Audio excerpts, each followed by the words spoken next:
వీక్షకులందరికీ నమస్కారం. జూన్ నెలలో ఏ విధమైనటువంటి గ్రహస్థితి ఉన్నది, ఆ గ్రహస్థితి వల్ల ద్వాదశ రాశుల వారు ఏ విధమైనటువంటి ప్రభావాన్ని పొందబోతూ ఉన్నారనేటువంటి విషయాన్ని ఈ కార్యక్రమం ద్వారా తెలుసుకుందాం. ముఖ్యంగా జూన్ నెలలో అందరూ ఎదురు చూస్తూ ఉన్నటువంటి గ్రహం యొక్క మార్పు, దేవగురువు అయినటువంటి బృహస్పతి మిథున రాశిని వదిలిపెట్టి జూన్ నెల 2వ తారీఖున కర్కాటక రాశిలోకి ఆయన యొక్క సంక్రమణం చేయబోతూ ఉన్నారు. ఇది జూన్ నెలలో జరగబోతూ ఉన్నటువంటి అతిపెద్ద మార్పు. దీని తదుపరి 9వ తారీఖున పునర్వసు నక్షత్రము 4వ పాదంలోకి, అనగా గురువు గారితో పాటే శుక్రుడు కూడా కర్కాటక రాశిలోకి సంక్రమణం చేయబోతూ ఉన్నారు. అలాగే 16వ తారీఖు జూన్ నెల రవి వృషభ రాశి సంచారాన్ని వదిలిపెట్టి మిథున రాశిలోకి ఆయన మారబోతూ ఉన్నారు.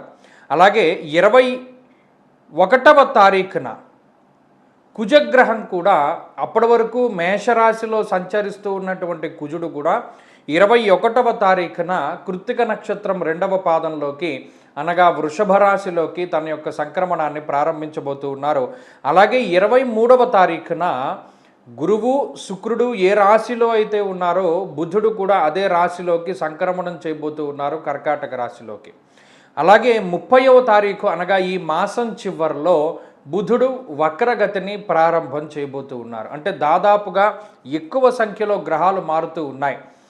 నిజానికి 2వ తారీఖున మారేటువంటి గురువు, 9వ తారీఖున మారేటువంటి శుక్రుడు, 16వ తారీఖున మారేటువంటి రవిగ్రహము, 21వ తారీఖున మారేటువంటి కుజుడు, అలాగే ఈ మాసంలో 23వ తారీఖున మారేటువంటి బుధుడు, దాదాపుగా 5 గ్రహాలు ఒకే నెలలో రాశిని మారడం అనేటువంటిది చాలా అరుదుగా సంభవించేటువంటి విషయము గోచారం ప్రకారంగా. ఇటువంటి పరిస్థితుల్ని మనం ద్వాదశ రాశులకి అన్వయించుకోవాలి. అలాగే దేశకాలమాన పరిస్థితులకి సైతం మనం ఈ గ్రహస్థితిని అంతటినీ కూడా అన్వయించుకుంటూ ఉండాలి. మరి అటువంటి సందర్భంలో దాదాపుగా మేషం నుండి మొదలుపెట్టి మీనరాశి వరకు ఉండేటువంటి రాశుల్లో ఈ 5 గ్రహాలు ఒకే నెలలో మారడం వల్ల, ఈ మాసం చివరిలోనే బుధుడు వక్రగతిని ప్రారంభం చేయడం వల్ల, అలాగే రానున్నటువంటి మాసాల్లో విపరీతంగా మిగతా గ్రహములు, పెద్ద గ్రహములు మార్పు చెందేటువంటి పరిస్థితుల్లో భాగంగా మరి ఈ గ్రహస్థితి ఏ విధమైనటువంటి ఫలితాలని ఇవ్వబోతూ ఉన్నదో తెలుసుకుందాం. సింహరాశి వారికి జూన్ మాసమందు మిశ్రమమైనటువంటి ఫలితాలు గోచరిస్తూ ఉన్నాయి.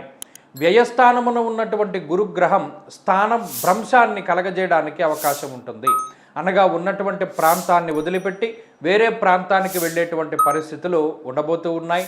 దూర ప్రాంత సంచారము, పుణ్యనదీ స్నానము, తీర్థయాత్రలు, దైవ దర్శనాలు, సంఘము లేదా సభ్యులతోటి కలిసి ఉండడము, సహపంక్తి భోజనములు, బంధుమిత్రాదులతోటి విందు విహారయాత్రలతోటి కాలక్షేపం చేస్తూ ఉండడం లాంటివి ఈ మాసంలో అధికంగా కనబడుతూ ఉన్నాయి.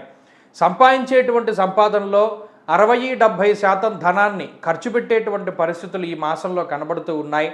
మరీ ముఖ్యంగా ఒక ప్రాంతంలో స్థిరంగా ఉండకుండా అనేక రకాలైనటువంటి ప్రాంతాల సందర్శనానికి కూడా ఈ మాసంలో ప్రత్యేకమైనటువంటి అవకాశాలు సింహరాశి వారికి ఉన్నాయి.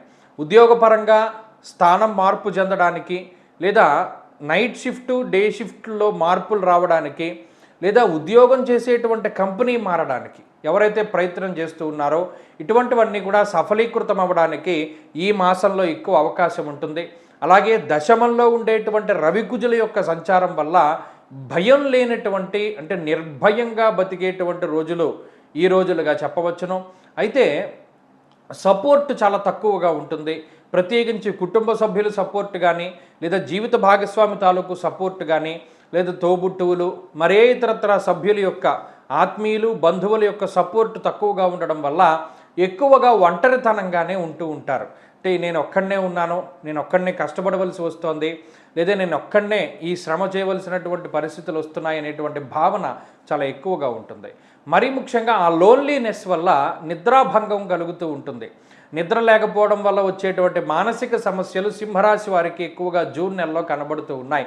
అష్టమంలో ఉండేటువంటి శనేశ్వరుడు కొంత మానసికమైనటువంటి భయానికి కారకులు కాబట్టి ఇటువంటివన్నిటినీ కూడా దాటడానికి ప్రయత్నం చేయండి.